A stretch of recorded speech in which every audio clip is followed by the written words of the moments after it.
What's good with YouTube? You already know Big Flocka with the convict's perspective, and I'm smashing, dashing, sliding on through with a little bit of energy. Please hit the like, subscribe, comment, do all those things to help support this channel, and hit that bell notification for future fire content. So we're going to talk about another Texas group, like a Texas movement, Texas prison gang.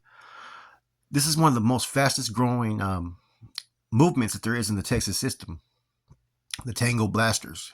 The Tango Blasters, or the PTB, which was Puro Tango Blasters, were a loosely organized Texas clique of homeboys that formed in the TDCJ prisons in the county jails in the 1990s to protect themselves from other prison gangs, esquinas, right? Which are basically associates of these organizations. They call them esquinas. In 1998, the Tango Blast prison gang was formed in Clement State Prison in Brazoria, Texas. They stated they were not a prison gang, just a group of guys from the same neighborhoods. But, as their constitution and drawings suggest, they are no different. That's kind of a little interesting statement. So they have certain rules and certain regulations that have come about with some Tango members. By the year 2015, the Texas Department of Public Safety estimated that the Tangos had over 15,000 members, making them the biggest security threat group in all of Texas. In 2001, the Tango Blast and Barrio Azteca engaged in a gang fight in a gymnasium in Torres State Prison. Both gangs settled the truce soon after. On January 2002, members of the Barrio Azteca brutally stabbed a Tango Blast member while the victim was using the restroom at the Robertson State Prison. A gang war between the two gangs erupts statewide after. On June 2002, the Tango Blast retaliates against the Barrio Azteca by severely beating 4 of its members at the John B. Connolly State Prison in Kennedy, Texas. Then they also had a full-fledged war with the Texas Syndicate. In the mid-2002s, Texas Syndicate declared war on Tango Blast prison gang and murdered a Tango Blaster at the J.B. Connolly unit in State Prison. June 2008, Tango Blasters attacked Texas Chicano Brotherhood members in the J.B. Connolly State Prison.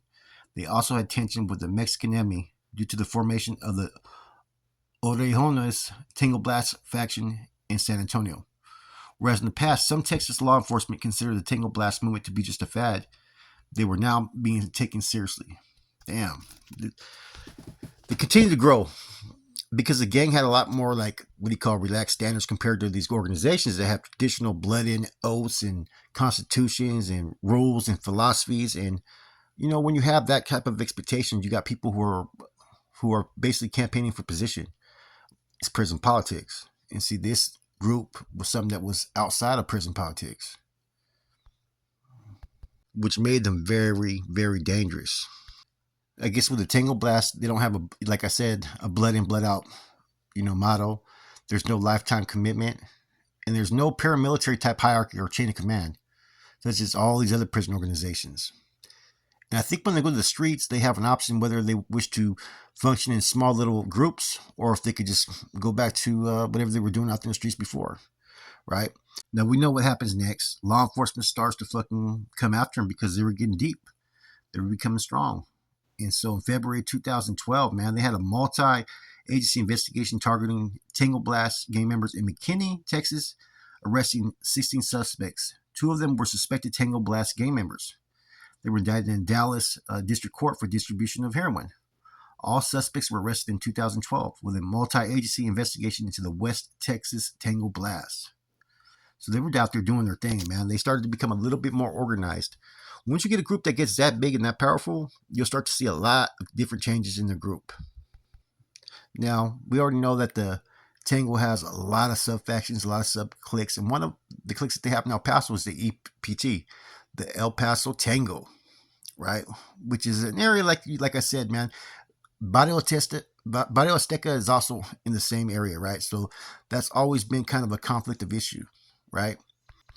Now, the Tango, like I said before, they don't have no type of chain of command, but they do have an elected spokesman at each institution, right? On the streets, the gang operates in small cells, right? Some Tango members actually leave the gang when they get to the streets. Now, the original Tango groups are this: the 4 horsemen for the 4 cities, which are Houston, right, which is the largest. Then you got D-Town. Then you got Forlitos, Fort Worth. And then you got ATX or Caparucho. Caparucha, excuse me, the capital, Austin, Texas. Tangos often use tattoos like the skyline. They have their telephone area, whatever area code they're from. The Houston Astros, even the San Antonio Spurs. But we're going to talk about the San Antonio group in a minute, though, right? So, like I said, this is a big faction, man. And it's kind of crazy how they have so many subsets and they're able to coexist. It's kind of like the Bulldogs, but on a bigger scale and statewide. And see, the Tango, and I notice all these Texas organizations, right? They can be at war for a minute and then there's peace, war, peace. And sometimes they have agreements based upon they have to coexist in the same environments. And a lot of times that has to do with drug business, though. Now, El Paso members are also sometimes called Chucos or 915. Now, you have another branch, but you have the Tango Blast Orejones, right? Which is a faction out there in San Antonio, Texas, which has always been in conflict with a lot of people from the Texas Mexican Mafia. Well, see, some of these areas will be at conflict. Sometimes they'll have working relationships. Like, for instance, Valucos and his Stone Clicks have Tango Blast continue to have relationships with the Mexican cartels. Now, the Tango Orejon, right, often present themselves as Tango Orejones, 210s, San Antones, 15s, Deuce Dimes, and Puro Orejones, right? The word Tango Orejon has many different meanings, they say. The street slang word tango means hometown. Generally, when a new prisoner enters a unit, he is approached by another prisoner known as a greeter. This individual asks the prisoner a number of questions such as, what's your name? Why are you locked up? What's your tango? Now, some people say that the tango is supposed to mean this. It has an acronym, Together Against Negative Gang Organizations, which makes sense. The word orejon, right, is a complex origin. A number of older tango members, as well as older members of the Texas Mexican Mafia, they say that the term orejon originated in California system. According to these members, prisoners from San Antonio serving time in California prison were really close with the MA, the Mexican Mafia of California. It is kind of reported that the San Antonio convicts would alert members of the MA if trouble was brewing, if searches were going to happen, if there was a planned rival attack, and whatnot. So they basically called them like the ears for the Mexican Mafia.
Now, the interesting thing about that, right, there's also the theory that because one of their fucking tattoos is a Playboy bunny, that's where the Orejon came from. And they also have like the emblem of the Spurs and whatnot. They're basically, like I said, they're from San Antonio.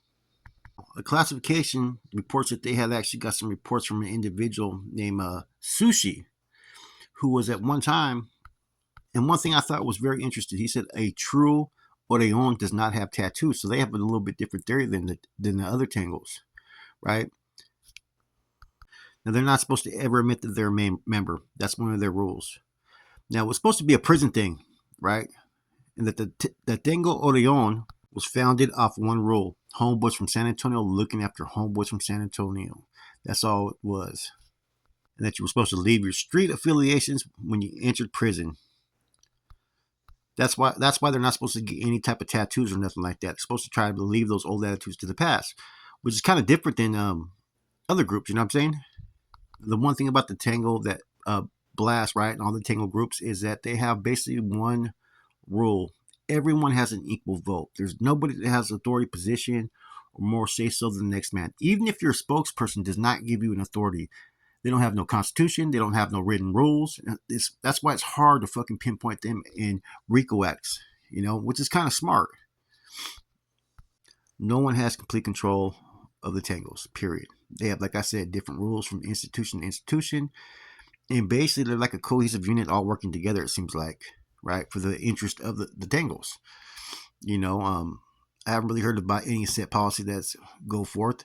But see, basically, if you touch one of them, you're going to have to deal with every one of them. That's just how it is. Now, let's go on to the next part about this. The Tango doesn't really have an alliance. They're kind of like a sub-faction, kind of not. But back in the days, they kind of did represent themselves on their own. Like the Tango Blast, right, is more affiliated with the Texas Syndicate based upon the territories that they're in. They'll have better relationships with them, or they'll be at war with them. The Tango Orejon, right, for a time being, had a relationship with the Mexican Mafia, the Texas Mexican enemy. And we know the TS, right, and the Mexican enemy have had a long-term fucking feud, back and forth, peace at war. And the same thing could be said of the Tango Blast and the Tango Orejon, right? And that's just all by the regions of Texas where they're from. So the Tango Blast formed in 1990. The Tango Orejon actually officially broke off from the Mexican enemy in 1996. What you don't see too many people talk about, right, is the Orejones, right? Orejones, right? Where at first they wanted to be part of the Mexican Mafia. They were just lookouts or associates. They're kind of what you would consider like a camarada, like Southsider, right? Sureño. Or a esquina in Arizona. That's what they would be looked at as, right? And they were looked at as potential recruits, simply known as the Orejones, right? However, the time went on, right, the Mexican enemy took advantage of these individuals. Instead of members doing jobs, they started using the Orejones, right, to do the work.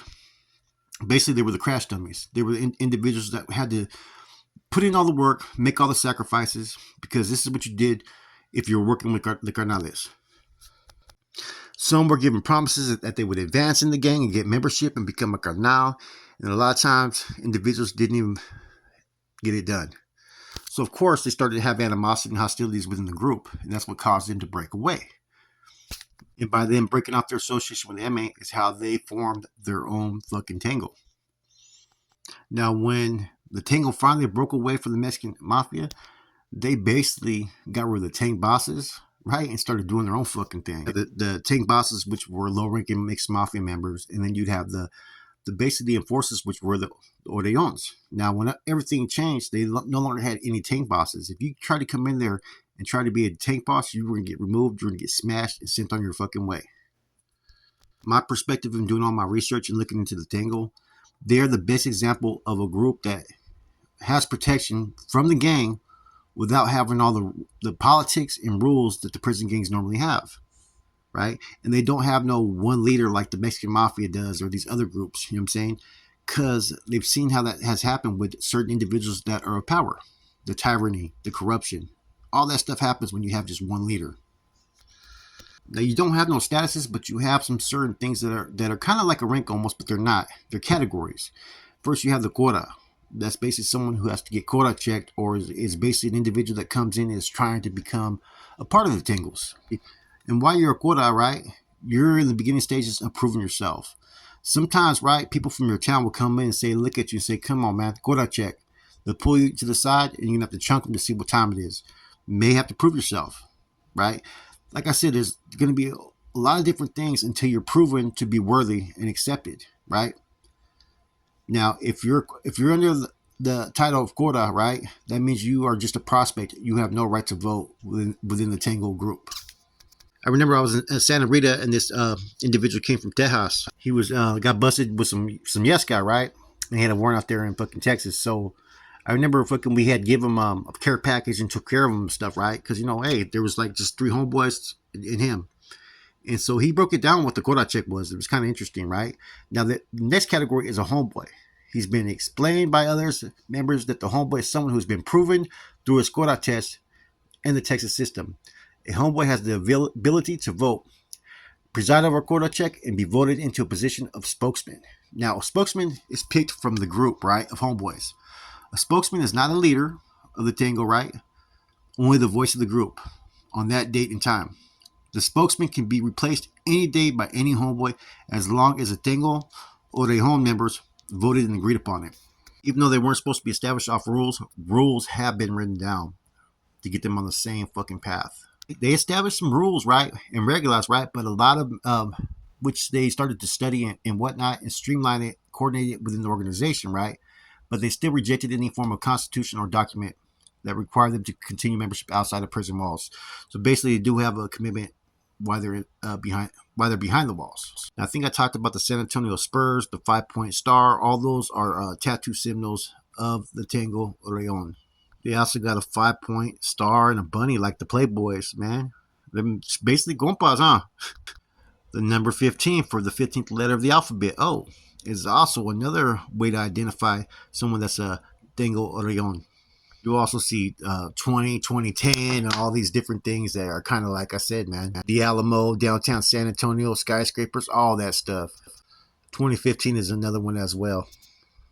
Now, the Mexican Emmy, right? Texas Mexican Mafia, kind of felt disrespected when they started to break off, right? So they had an unofficial war because they were trying to get the Orejones back in submission under Mexican Emmy authority. Although Texas Mexican Mafia was more dangerous, right? The Tango Orejon greatly outnumbered them. Now, this is an unofficial war. You know what I'm saying? The interesting thing about it is most of these guys were related. Now, this is kind of one thing I found interesting, that a lot of Mexican Emmy and Tango Orejon members, you have one are the fathers and one are the sons, right? Which was kind of interesting, right? And I thought that was kind of crazy. So, but there's always been a little tension based upon that. But Texas, the Orejon broke away from them and became a Tango subset in 1996. Like the Mexican Emmy is kind of like a strict organization, a lot of discipline. The Tango wanted to get away from that. The Mexican Emmy is a criminal organization. The Tango men are a bunch of gang members, right? And the members of the originating Tango Orejon were close students of the organization. So they did not want to go down the same path that they seen from the Mexican Emmy, right? They felt that there should be no leadership from just one person. So they wanted to avoid tyrannical type of control, as they had seen with the individual Herb Huerta. So a lot of them vowed not to create this Tango Orejon that would be totally different than what the Mexican Emmy was, because they witnessed it. They seen it. And the other thing was they wanted to keep this organization only behind the walls. Therefore, there was no reporting and there was no taxes, which I think is really key. It seemed like the months after the Texas Orejon was created, their recruitment went through the fucking roof because a lot of people wanted to they wanted to commit. They were feeling it. No more paying taxes to the MA. You know, being able to do what you want but still have the same protection. It was a win-win for a lot of individuals. Even recruited some black and white because it started to become, if you were from San Antonio, you could join. Now, not having any leadership, ranks, or structure, at least a lot of chaos and a lot of mess, which meant you started having a who's who.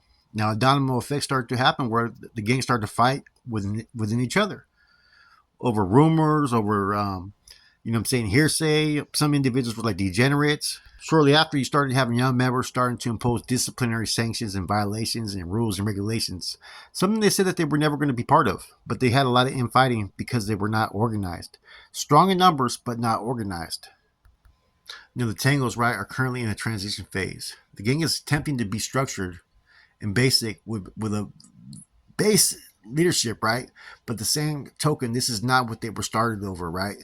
So it's becoming harder to control, you know what I'm saying, the masses because they don't have that structure and sense of direction because they're becoming a very deep group. Now, they kind of remind me of the Bulldogs. The Bulldogs have a whole lot of members. They have different people from different sides, different areas, and it's kind of hard for them to, you know, I mean, they're all put in one facility, which makes it easier. When there's only 3 places for Bulldogs really to go, and you got a bunch of them there, you're going to find out who the spokesperson is going to be for the group. Even though every Bulldog has a vote too, kind of like they have their reps and so forth, and some people are going to take on the role of leadership, right? But the Tangos, they kind of remind me a lot of the Bulldogs, right? I'm not going to say Northern Riders. You know what? You can sit there and say that these are like the Northern Riders, right? Or like 2 Fibers, but with having success, basically. You know, still GP, still mainline. You know, basically under the same type of fucking, you know, guidance. But like I said, A lot of people step away from the oppressors or what they call the dictators, but then they have to create their own rules once again. And then therefore you see the pattern of the next group is oppressing their own people. Those in leadership are there abusing it or want to push their will upon people. Anyways, yeah, I want to interview a Tango member because I think this shit's fucking interesting, man. They're like I said, they're like a prison movement, but not a prison movement. It's like you can go to prison and you can be part of this group, and where you want to place yourself in that group is upon what you want to put into it. It's as simple as that. With that said, your boy Flacco, Convict's Perspective. I'm gone.